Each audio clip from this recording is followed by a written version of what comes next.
Hi friends!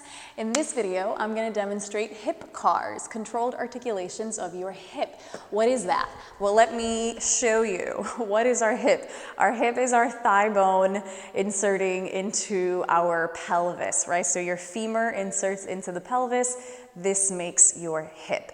This is my thigh bone right here underneath this meat, and then my pelvis is this big old structure right here. So we've got two hips, of course, right? So I think it's important when we do, or before you do your hip CARs, I think it's important to understand a few terms or a little bit of the terminology when it comes to hip movement. So hip flexion, when I say flex the hip, we're here. The thigh bone coming forward and up, that's hip flexion. The thigh bone moving away from your pelvis, essentially, is hip extension, right? So this is hip flexion, hip extension. Then we have abduction when we move the leg out and we abduct it. We have adduction, or when we bring the leg in or add it to our body, if you will. And then there's also a rotation, because this is a ball and socket joint. There's a rotation here. You see how my thigh bone internally rotates, and then I externally rotate it.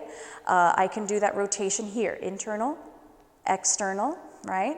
I can do it with my leg straight, with my knee straight, internal, external, internal, external. So we're going to articulate the entire joint here, the hip, without, the intention is not to get the spine very much involved. So we're trying not to move the trunk while we circle the hip, right? I think that's all the information I have for you. I'm going to do some low intensity hip CARs, so my hip flexion is going to be pretty neutral. Some people might be able to bring their knees a little bit higher, and if I were demonstrating higher intensity hip CARs, I might say go higher up towards your arm, but this will be a simple approach today. So enjoy your CARs. Tell me how it goes.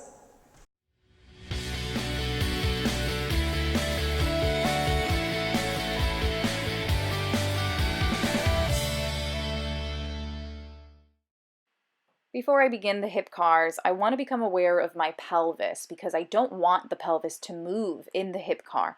So I'm going to move it now. I bend my knees in order to find a little bit more freedom at the pelvis. I'll lift my pubic bone and point the pubic bone down and just get my pelvis to tilt forward and back until I find what feels neutral for me. I'll start with my left hip flexed. I'm going to keep my knee also bent in this 90-ish degree angle, and I'm not going to change it again. Only my thigh bone will move. My left arm is serving as a margin and also an extra little balance beam, if you will.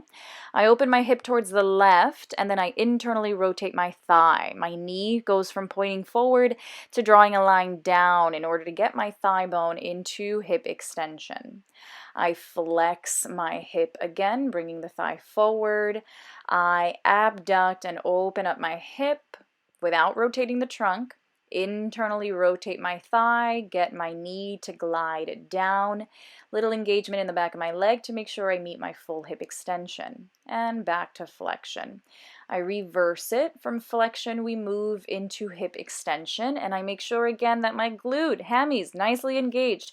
Get that hip extension to find its full range. I open up towards a puppy peeing on a hydrant shape, and then I find the rotation to bring my thigh back to flexion.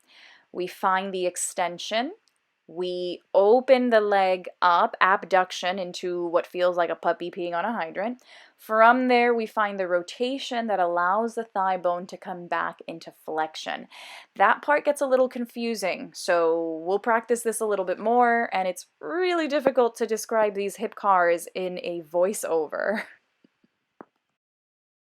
This next part is in real time, no longer in slow motion, and I'm going to start these hip CARs on tabletop position, extending my left leg back, then I'll bend my knee to find that nice angle. I'm going to open my hip or abduct. This is where it feels like a puppy peeing on a hydrant. Then I rotate the thigh and bring the knee right back, moving into hip extension, opening or abducting, then find the rotation, meeting back into hip flexion. From this extension, we move to hip flexion, and we open up, another way to find that hip abduction. We rotate to find hip extension. And we keep going from here. I'm going to show you one more angle, side-lying. So in these side-lying hip CARs, we're trying to find the exact same thing. It's going to feel different, especially for the brain to kind of find where your hip is when you're lying on your side, the same way it feels different when you do it on tabletop, when you do it standing up. So I think it's very important to learn to move your hips in all of these ways, and it just better strengthens not just the tissues, but also the relationship that your brain has with that body part. Enjoy your hip CARs, and thanks for watching.